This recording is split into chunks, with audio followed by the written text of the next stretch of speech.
and does not reflect the opinions or positions of Goliath Radio or this station.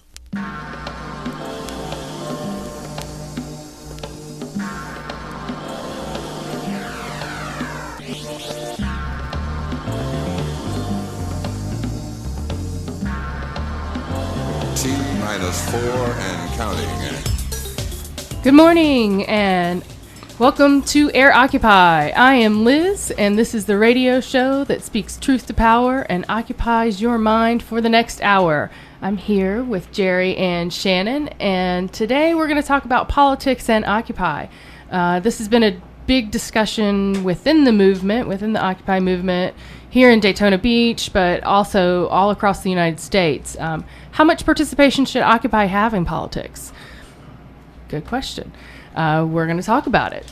So today, Jerry, Shannon, and I have kind of the same mind about voting. We think that voting is important. So if you disagree with us, we would love to hear from you. If you agree with us, we'd love to hear from you today. The phone number to call in is 386-523-1380. That's 386-523-1380. And if you want to, you can post on our Facebook page, which is under Facebook, AirOccupy. You can also tweet us at AirOccupy. So really, we do want to hear from you. I know that we haven't been taking calls on some of our shows, but this is a show that we really want participation. So yeah, this seemed like a particularly pertinent subject for today, given the upcoming August 14th primaries and the imminent Republican and Democratic National Party conventions. Because I hear a lot of people are going to participate in, or at least be in Tampa during the convention. Yeah, be in Tampa, exactly, or be in Charlotte. Before we get started, I just wanted to do a shout out to Occupy Peace House in D.C. Occupy Peace House is right now in dire straits. They're trying to raise money to buy the house and save this institution. It's been around since 1980, housing and caring for activists that are visiting D.C. and also long-term activists within D.C. If you can give money, please go to occupypeacehouse.org and give what you can give, because it's a great house. One other thing before we get started was we wanted to mention the most recent shooting, this time in Oak Creek Temple in Wisconsin, and just say that the 6 are in our thoughts and prayers, but also bring up the issue, when will our thoughts and prayers not be enough? When will we realize that we need to do something other than commemorating and Let's quit being victims, people. Yeah. When before the next massacre, I know last week on the show we talked about guns, and I think it's time that we do something about it. So continue the conversation, keep talking about it, and hopefully thoughts and prayers will be enough. So on the issue of political participation, I guess this issue's kind of been below the surface within the Occupy movement, and there's been a debate about whether or not people ought to vote in any of the elections. I think the feeling is that the two parties have a monopoly essentially on the process, and that they are bought and sold by big money interests, and you're, by voting, just supporting a system that doesn't really serve the people. And it's, I guess in part, that's the reason people are not considering voting in any of the upcoming elections. There's been a real debate on some Facebook pages relating to the various occupations. So we thought we'd take that on today and give us your opinion about that, and what you think people ought to be doing, voting or not voting. I can really get with that. It's as we talked about, I guess it was 2 shows ago that we talked about the deregulation of the banking industry, which occurred under Clinton and Al Gore. There's an ongoing, one of the heavy topics is war, the ongoing wars, and the military-industrial complex, and the fact that that's clearly a two-party effort under leadership. But there are a lot of things to consider. There are a lot of things to consider when you're talking about national politics and the national elections. But there's also local politics. When you're talking about not voting, we're talking about there's an entire history of fighting for the right to vote, of groups that have been cut out of the vote, and now it's always gone on, but now, thanks to Citizens United, the attempt to corrupt the election process, to me, all that speaks to the importance of the vote. If it's not important to vote, if that's not an avenue for action, if that's not something that carries any power, then why is there such an attempt to control it? Why is there the voter disenfranchisement? Why do we have all the voter fraud laws trying to stop people from voting, when it's clearly a non-issue? Why do we have so much money? Why are these corporations and special interests willing to spend so much money if it's not an important issue? Yeah, in a past show, we actually had Deirdre McNabb, who is president of the League of Women Voters of Florida, and we talked about the voter disenfranchisement, especially here in Florida, with the new laws. But I think you're right, Shannon. I think that voting is important, and the way that we see it's important is the way that people try to take it away, how rabid they are trying to reduce the numbers of people voting by taking people off voter rolls. Photo ID, I know in Pennsylvania that's been a big issue. I think that they're going to vote on it. I think it's on I think that it's a ballot initiative, and they're going to vote on whether they should have voter ID. I actually attended a town hall. This has to do with the Florida voter laws. And what it turns out is the intent was that we were going to reduce voter fraud and that photo ID thing. And what it's made is, people moving here who are elderly, whose records are difficult to find, who have been able to vote their entire adult lives, cannot vote in Florida because of these laws. And they were standing up. It's all parties, so it's had some unintended consequences, I would say, but it's not something that just affects people who are illegal aliens. This is something that affects pretty much anybody who wants to vote, because now if your signature doesn't match, your vote can be excluded. Whose signature doesn't change over time? Indeed. Well, this may be a deeper, this whole symptom of voting or not voting may be just a deeper question about whether or not the aim of Occupy is to reform a system, to change a system entirely. And, you probably get as many opinions on that within Occupy as there are people there. But in any event, I see we have a call, and maybe we can hear what one of our loyal listeners thinks about this topic. Oh, AirOccupy, you're on the air. Yeah, hello. My name is Scott, and I've been following your show for many weeks now, and I just first want to say thank you. I've learned more in the last 10 or 12 airings of your radio show about the topics and issues that are affecting today than I've learned in probably hundreds of hours of news broadcasts, this year. So first of all, I want to say thank you. The service thank you that for you're listening. offering.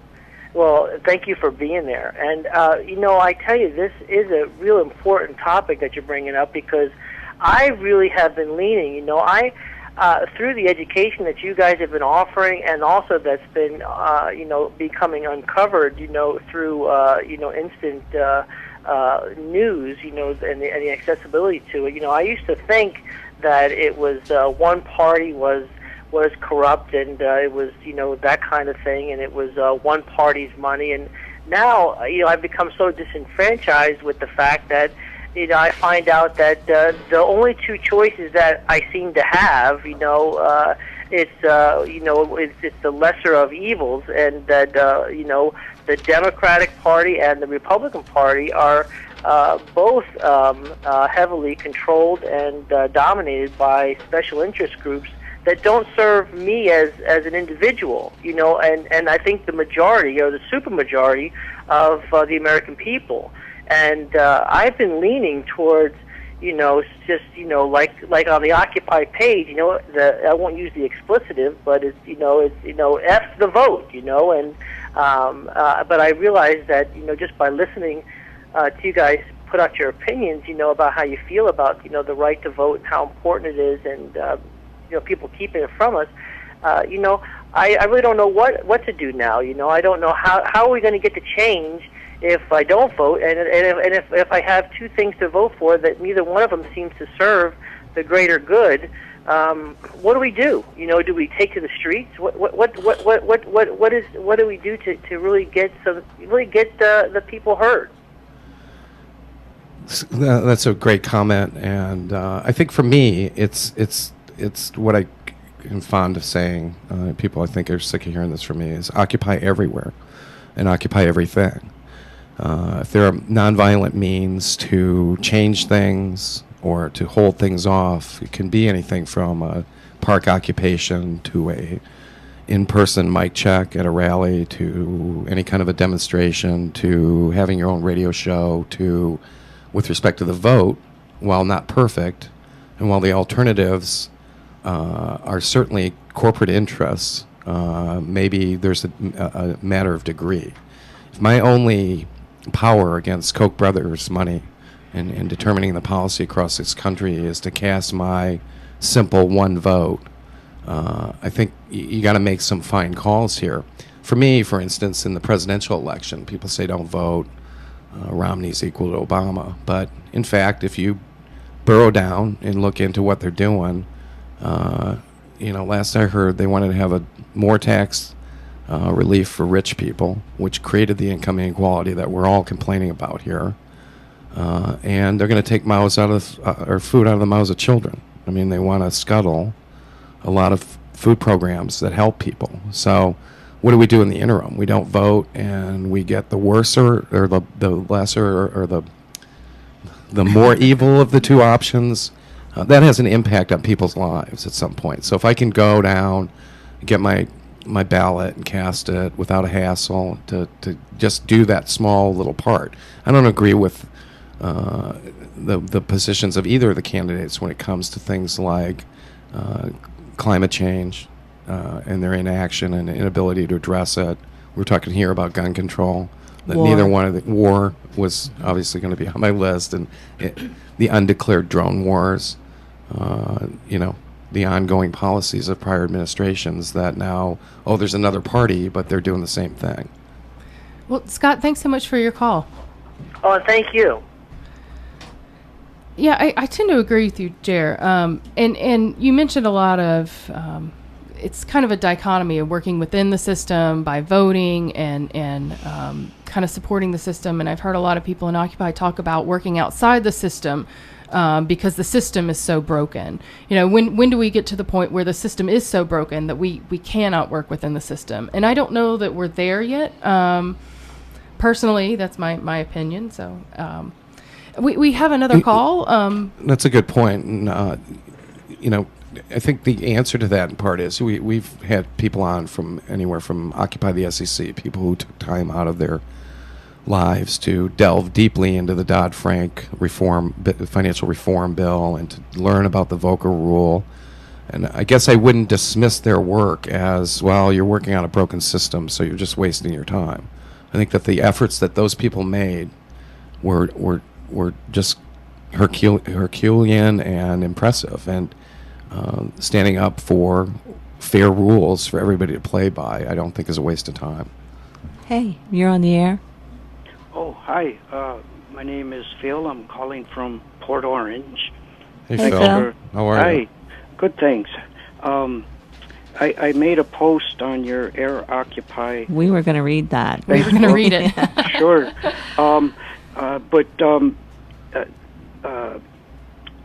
Frederick Douglass made the statement that power concedes nothing without a demand. It never has and it never will. And we have on paper, by our Constitution, a representative form of government, and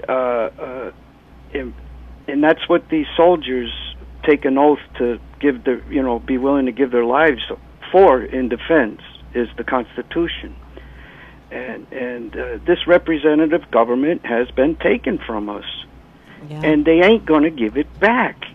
They're not going to have an epiphany and say we're going to be good and give it back. It's like Frederick Douglass says, you have to take it back, because they're taking our tax dollars and doing whatever the hell they want with them, enriching themselves. So I believe that Shannon herself running for local office is walking the walk, man. Mm-hmm. And there's a difference between being a member. I'm a member of Veterans for Peace, a national nonpartisan organization where we cannot endorse or get involved with anyone's political campaigns. However, we can publicly put them on task, but if that doesn't, the difference between an individual belongs to a group that professes we need to get active, we need to take our country back. That's what the group keeps talking about, and then there's very few who will actually take what they're preaching on the corner and step up and put it into action like Shannon is. And there's a clear difference. That doesn't mean Occupy because she belongs to Occupy.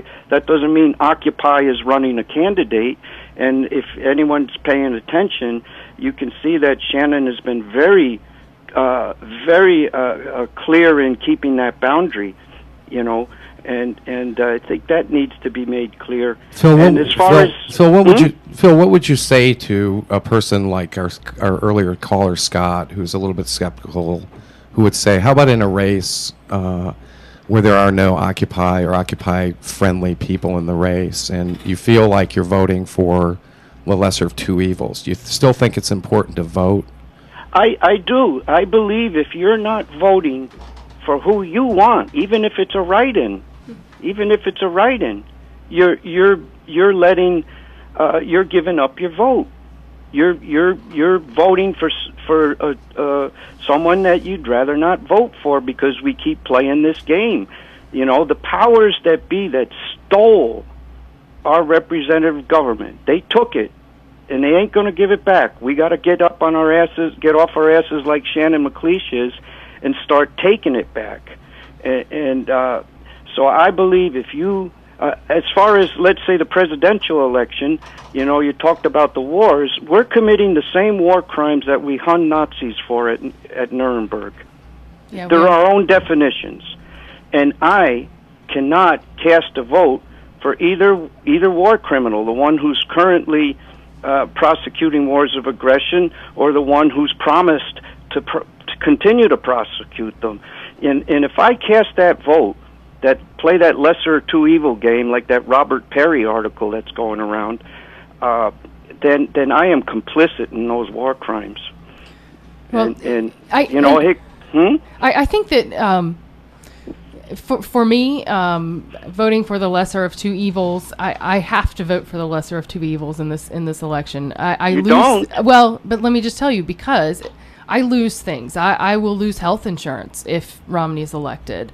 I will lose, children will lose food stamps, as Jerry said. So there's some consequences to voting outside of the election. And one of them is that you perpetuate the system, that this phony left-right Democrat. I suggest folks look up the Bankers Manifesto of 1892 and see how long this game has been played on us. and you got to take a stand. I mean, you're also complicit, you know, because you know better. You know, and you guys are attorneys. You know, I mean, the average layman can understand Nuremberg, and you know, you guys should understand it very well. And so you are, whether you like it or not, you know, you're also complicit. That's and definitely what comes along with that vote. You know, that's one of the things we've talked. There's so many issues. This is such a huge thing.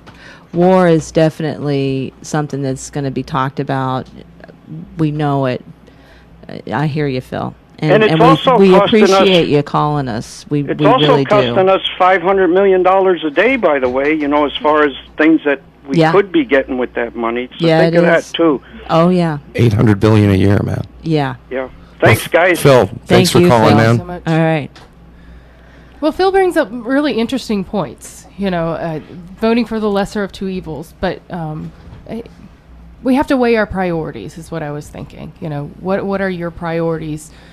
Well, you know, for yourself. Well, you have to anticipate some outcomes too. I mean, these elections are going to have consequences. So, one person's going to probably put some more conservative-minded people on an already conservative-minded Supreme Court, and we see through a long series of cases that we've talked about on the show how that can impact people's lives in a really, really deleterious way for the next 40 years.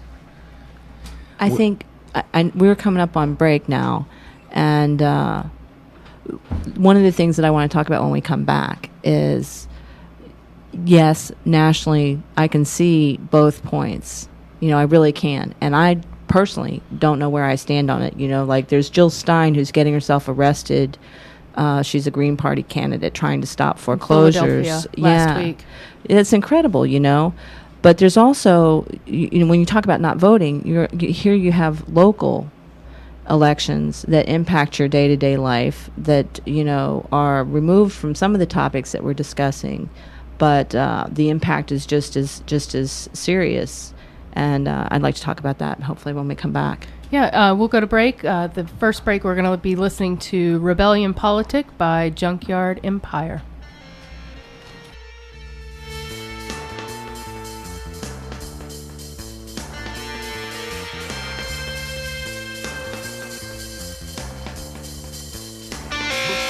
Rebellion politic, the opposite of what you know is politics. When corporate capital makes the government break their promise. It's a new day where people create the policy. The economy trickles up to eradicate the poverty. So get up, stand up, these are our demands. What? We want our money back, so politicians get your hands up. Equal distribution of the land and the profits, and end to all war and a socialized democracy. I'm writing and citing the clash of the titans, the premises fighting my nemesis, fighting, exciting the right wing with media hype. But Chuck D was right, don't believe the hype. Receiving the issues, leading the fists with thieving intentions. He's seeking missiles, visible agents, they packing the pistols, subliminal goals. Deal your souls for global control, corporations back road. Political hordes patrolling the shores, laws and stores to keep us on board. Knowing the cure for what's at the core. Blowing the floor, the third world war, creating the wars for mineral ore. Come on, y'all, we gotta fight back with rebellion politics. The opposite of what you know is politics. When corporate capital makes the government break their promise. It's a new day when people create the policy. The economy trickles up to eradicate the poverty. So get up, stand up, these are our demands. We want our money back, so politicians get your hands up. Equal distribution of the land and the profits, and end to all war and a socialized democracy.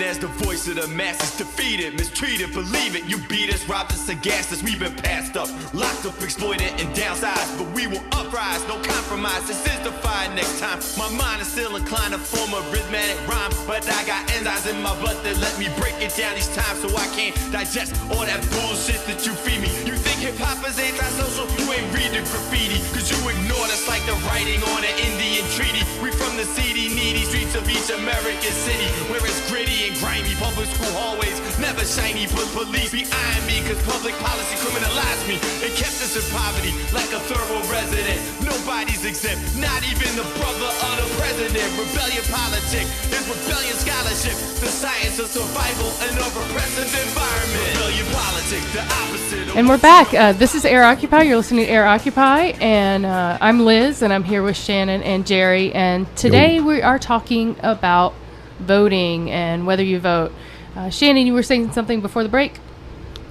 Okay, so a hot topic on our Facebook page, though I've never mentioned it myself, is that I am running for public office as my own individual action because I got my reasons.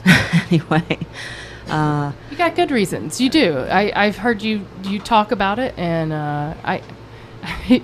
you won't find a more Occupy oriented candidate, although you don't advertise yourself as an Occupy candidate, because obviously this is a nonpartisan. Shannon is running for county council in District 4 in Ormond Beach. Well, it's in Volusia County, yeah. Not as an Occupy candidate. No. I don't know how to tell people in the Occupy movement, but that's not exactly a resume booster that, you're connected with Occupy. So, anyway, but I'm being kind of trashed all over the page and this has been kind of ongoing in our occupation. Is there are people that feel like it's really that if you're not doing what they're doing or what they consider is important, then you're not legitimate. You're not really doing anything, or you have some kind of ulterior motive because it's not what they consider to be, using the Occupy movement as a stepping stone to Yeah. political fame, are we?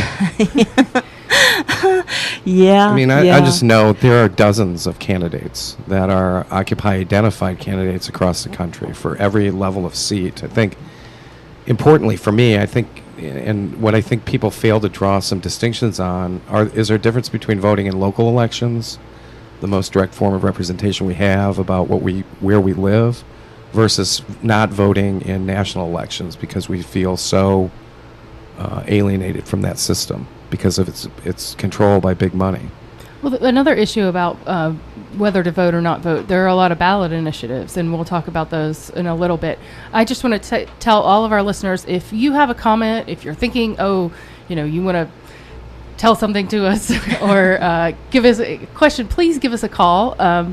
Like I said, we're kind of the same mind that voting is important, but we love to hear from other positions. It's 386-523-1380 is the phone number to call, and I'll give that to you again, 386-523-1380. And just a comment on the, I've read a lot on Occupy sites that of the belief that if you work within the system, that the system will ultimately corrupt you. And I was thinking about this last night, and it's kind of like the dog poop theory. If you get dog poop on your foot, your shoe will always, your shoe is always going to smell like dog poop. And I don't necessarily think that that's true. I personally don't believe in this. People work for big corporations or even small corporations that do bad things, that have beliefs different than what we feel. And that doesn't mean that they themselves have been corrupted. You can think of all the people who work for businesses that are members of the Chamber of Commerce. The Chamber of Commerce has given massive amounts to causes that are contrary to the Occupy movement. And but that doesn't mean that we think of the FedEx driver delivering packages as being corrupted. He needs to eat. Yes. Well, right. But on the other hand, I would say that the Occupy movement has done a very good job of not being co-opted by a Party, and I think that that's important to the Occupy movement. I know that that happened to the Tea Party. The Tea Party was co-opted by big money, and one day they were the taxed enough already party, and the next day they were anti-Obamacare. So I can see. Don't touch my Medicare signs. Don't touch my Medicare. I got mine. So, I can see both sides, but I don't think that necessarily working or running as a politician will necessarily corrupt you. Well, there have been many different activities that have happened. I can remember when we went to Gainesville for the Occupy the Courts Day, and we had speakers talking about Citizens United. We had speakers talking about making the courts accessible for common people to have a fair adjudication of claims they have. And we marched on the courthouse. Is that reinforcing the system to insist that the court system be fair and be accessible to people, or is that us asking for a reformation of that process? Looks like we got a call. AirOccupy, you're on the air. Hello, this is Dean Edwards from Occupy Oregon Media. Hi, Hey, Dean. Dean. Thanks for calling. And I don't know if you've ever interviewed Lynn Simoniak, who's a Floridian. No. She has some definite things to say about the foreclosure crisis down there, and that criminal laws are being violated, and they're just not being prosecuted. Yeah, Right. you're totally right, and it's a huge problem with no criminal prosecutions of bankers. That's actually a lot of my platform. I mean, one of the things that I'm running on is like our little area, just as small as like 3 cities, that cluster has the 7th highest foreclosure rate in the entire country. And that I'm talking about that. The reason I'm running, I got pretty much no chance. I'm running against a guy who has I don't know how many times the amount of campaign money that I do, but it's like a whole bunch. But I get to talk about the fact that we've got abandoned houses and homeless families, and we can't feed the number of people who are hungry in a public forum, and at least have it as part of the public conversation. Yeah, I tell you what, one of the things that works for me when I sit down with either Republican leadership here in our lower house in particular, or with anybody, when we sit down and we start talking about values, because ultimately Occupy bothers people because it's about values, it's about principles, it's about concentrations of power. And if you look at that vote in Wisconsin, for instance, what people were given was a choice, one concentration of power versus another. Then they asked the question, well, show me the laws that have been broken. Same thing that people in California asked when, except that they didn't ask it as hard, and there wasn't as much money thrown at it when their governor was recalled. Back in the day of Gray Davis. Yeah, and some of those principles that we discussed are in my 99% green tea .wordpress.com blog, and they're consensus, which is a form of collaborative decision making, where we look for win-win solutions in the way we make our decisions. And what a more productive world it would be if people could sit down and begin with with looking for ways to solve problems for real people, nonviolence, because it's just it's the kind of world we want to live in. Do you want to live in the kind of world where you walk down the street with your wife or your girlfriend or your husband or your son, and you don't know, are you walking through a war zone? Are we moving towards Syria or away from it? Right. Right on. The decentralization. People on the left got to learn to look at that word and apply it across the board. And it doesn't mean have no government. It means government at the appropriate level for each issue, and that's where our democratic process kicks in, and we can argue each of those points. We can engage the debate and have a good, healthy debate. On the right, people wake up and smell a cappuccino. on the right, concentrations of power does not mean we want to have corporate communism taking over the United States or any other country. And it's coming. It's already here in huge degrees. We've got a big corporate government that is unelected, that is not answerable to the people. They're barely answerable to their stockholders. And that's not the kind of country we want to live in either. And so we got decentralization issues on both sides. Are policies sustainable? Not just for the environment, not just for agriculture, but are our policies sustainable in terms of how we pay for them? Will they continue over the years, or is it a shell game we're presenting to people that we can't continue? And by the way, Social Security would be in fine shape today if Lyndon Johnson hadn't begun the process of taking money out of it to balance the budget. We'd have over $70 trillion in the Social Security fund. Don't tell me that the program wasn't sustainable. It was. It's just that the politics of both sides were using it as a slush fund. And then freedom, responsibility, and fairness. Those are also values. When I sit down and I talk to Democrats or Republicans about those principles, we have agreement, even if they're ALEC people. Right. American Legislative Exchange Council. We have agreement. Have you ever,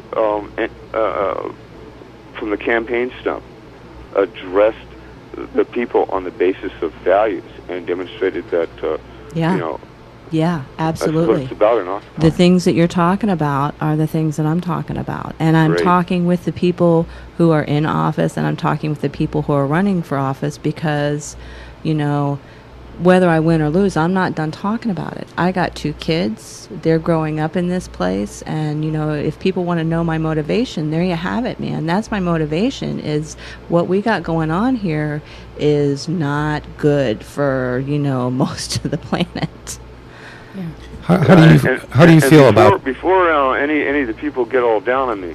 I may sound the way I do, and I may grow up where I did. Now, it's true. There is one Yankee in my family, Dr. William Howell, who was recruited by Jim Bowie. He says, "I got a job for you. I need a doctor."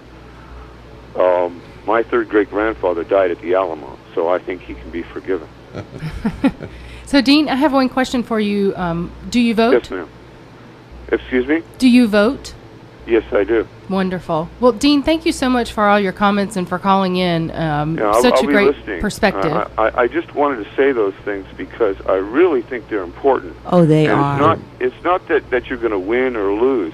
It's that in Occupy, we want to engage the process and save it. Yeah. And congratulations. It sounds like that's your goal, too. It is. Thanks for your call, ma'am. Thank Thanks. you. Wonderful Right. comments. Looks like we have another call. AirOccupy, you're on the air. Good morning. Good morning. Good morning. Gary. How are you? I are good. Y'all are sounding fascinating as usual. Thanks, Jim. It's refreshing to hear honest discourse. I wanted to say a couple things. I know y'all were going to discuss public initiatives and things of that nature. Yeah. Yeah.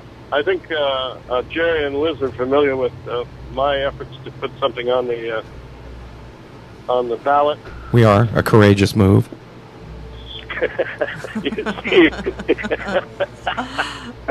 I wouldn't define it like that, Jerry.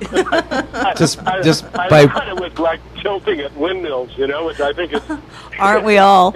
by way of quick background, Jim was the author and main initiator of an attempt to amend the Holly Hill city charter, and by turning district elections into by district, changing an at-large system to have more direct representation by persons within the districts where they lived.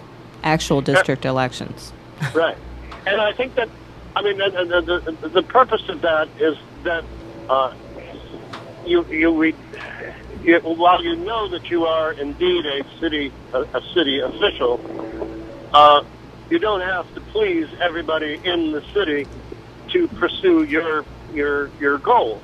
I hear various different people saying that you're restricting the value of your vote, and I don't think that's true. If you look at any of the contributors to most of these offices that are running, you find that there's a tremendous amount of money that comes from out of district. Yeah. Yeah, we've noticed that. Actually, Shannon was talking about that today, about how in our little county, Volusia, Florida, there's a super PAC here, and it's giving lots of money to advertisements against campaigns. It's unbelievable. There's a super PAC in Volusia County, Florida. And so it has always been. I mean, if you look at the controlling interests in Daytona, you find I don't think there's more than 6 or 7 people, and we're all down here on the plantation serving faithfully, which is which is rewarding. I mean, we at least get to go into the house once in a while, but it's just amazing to me. Actually, I've got and we couch all of this in we're Americans and we're free. We're free to serve. We're free to be in debt. Yeah. I mean, that was the whole thing that fueled the last 20-something years was Bush cheering us on with Walmart credit cards. The other interesting thing I thought about pursuing that initiative was the very first thing that anybody said to me at the city, any city official, was, well, you need to go get a lawyer. Right. Oh, wow. And I'm saying, isn't that interesting? See, because here I am. I thought I was a citizen, and I thought we had citizen rights, and I thought we had a staff there at the city, that could at least in some way move you along or help you move along. But that's not the case. Those people are there to follow and preserve their position. Isn't there a city attorney in Holly Hill? The city attorney in Holly Hill, the city clerk in Holly Hill, everybody associated with the city. We had, I mean, the reason for the modest outrage here was we elected 3 people on that particular point. 3 people said that yes, indeed, were they to be elected, we would convert to district voting. When they got there, and they were impressed, I guess, with the other city officials, that really that's not in your best interest. Because if you do that, then the Swerdlows of the world will not donate to your campaign, and after all, they're very important. I'm glad. The other thing I want to mention is when you speak to city officials and city staff, it is apparent that you don't know everything that they do. Yeah. They don't see the need, like, to clear tearing down bathrooms in the park with you. They don't see the need to put $1,000 a month allowance on the city manager's situation so that he can move to Holly Hill. They didn't ask me, as a 24-year resident of the community, if I give you $1,000, will you move to Riverside Drive? Right on. You know, these things. This is not government by the people. We are a long way from government by the people.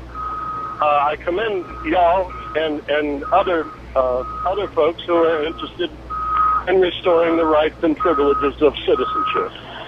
Well, Jim, Thanks, Jim. Thanks so much for calling, and we'll talk to you soon. Thank you very much. Thank you.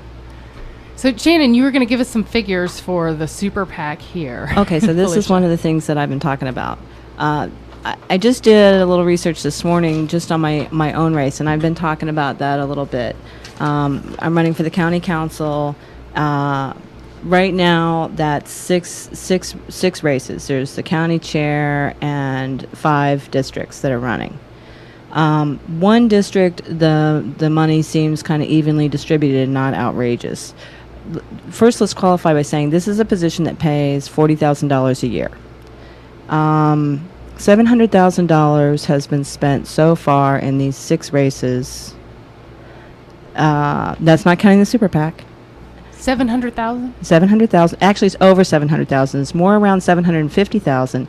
And actually, there's one guy in every race except one who's got a whole lot of money. Actually, the county chairs both have a lot of money because one of the county chair candidates contributed a big chunk to himself. But out of 5 of the 6 races, you have one candidate who's got a preponderance of the contributions from insurance, developers, and related entities. And that accounts for $600,000 of the $700,000. So 5 candidates, $600,000 out of $700,000. It's unbelievable. That's really unbelievable. We really want the best supervisors money can buy, eh? I mean, people have a disconnect when it comes to local politics. You know, everybody's so moved by the rhetoric of national politics, and I would say the propaganda of national politics. And the sports. Oh, it's so fun. Who's going to win? Who scores? My team's the best. My Yay, team's rah, the rah, best. Rah, rah, rah. That they're not paying attention, as far as I'm concerned, to the local elections. You know, like I kind of came to this. I didn't start out here. You know, I started out on the street corner holding a sign, and then in front of the bank holding a sign, and in front of some other places holding a sign, and then trying to, we held some forums on foreclosures, and we had a working group on foreclosures, and we went camping. We went camping.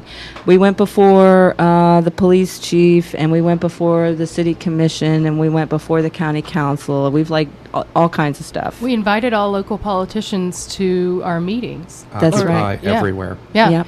To talk to them about this. No one showed up, of course, but, you know, hey. Well, actually, the invitation. some did show up. Oh, okay. Yeah. Invitations were extended.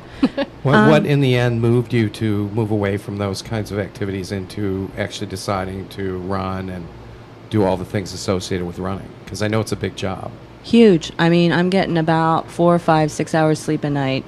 I work. I have kids. I have a husband. I have a house. I'm involved in the community. Like, I've got this whole life, and I'm putting in. I mean, I'm exhausted. I'm so tired, but I really don't know what else to do. You know, like, it's hard to explain. But the way it went was, I was with the foreclosure group. We're trying to figure out what to do. We're talking about, you know, do we occupy a house? What does that do? We're watching what other occupations are doing. We're talking with attorneys. We're talking with real estate people. We're talking, like, we're having a whole conversation. And I kept saying, what about the policies? What about the policies? Like, it's illegal. You know, we have recourse when it's illegal, when people are foreclosing and the bank has committed fraud. And the bank's got to prove that they own the house. Like what about addressing, you know, because our communities are at stake, you know, our families are at stake. What about addressing this from a policy level, you know, from a county level, from a state level? What do we do? And what I hear back is, oh, there's nothing we can do. There's nothing we can do. It's not a county decision. There's nothing we can do. It's not a sheriff's decision. There's nothing we can do. It's not a state decision. There's nothing we can do.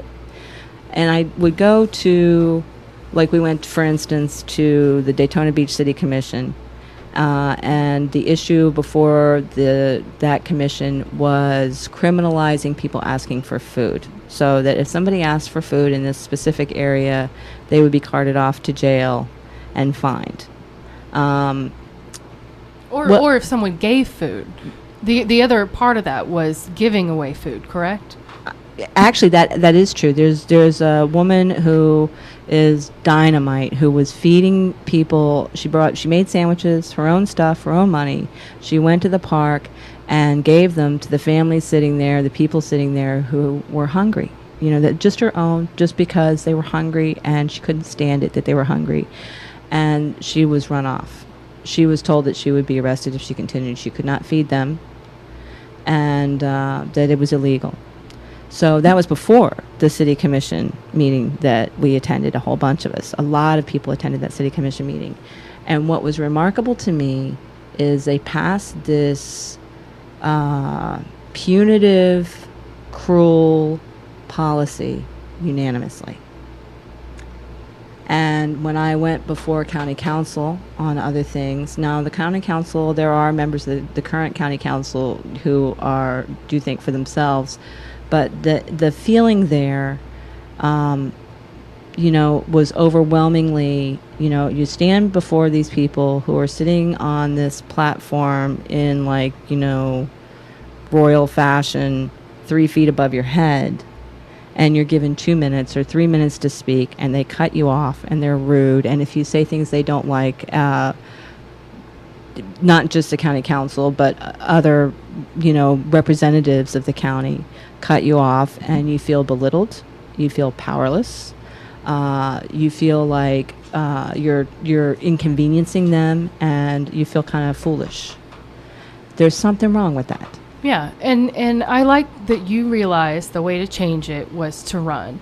And I hope that people, this is just my own opinion, not the opinion of Occupy, but I hope that people realize that voting in local elections is important. I think voting is important all around, even in national elections, but consider it. And one thing we didn't talk about, we didn't get a chance to, but we'll bring up in another show because there's some really crazy ballot initiatives that are going on all across the United States, mostly in November, but one is being voted on today in Missouri for the right to prayer, which I thought was covered by the First Amendment of the Constitution, First Amendment in the Bill of Rights of the United States Constitution, but apparently not.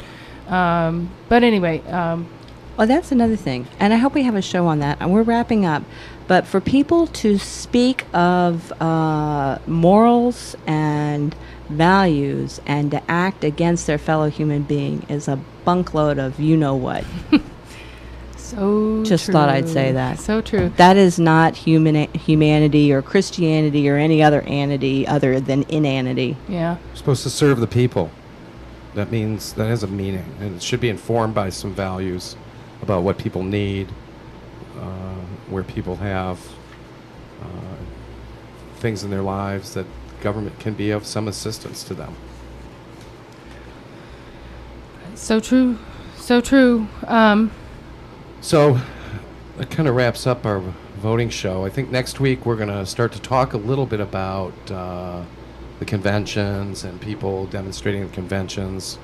Hope to be talking to some lawyers from the National Lawyers Guild about advice that they might have if you're planning on attending the convention in Tampa or in Charlotte. Yeah. Listen in next week. Thanks for all the good calls today, people. And this has been AirOccupy. Peace.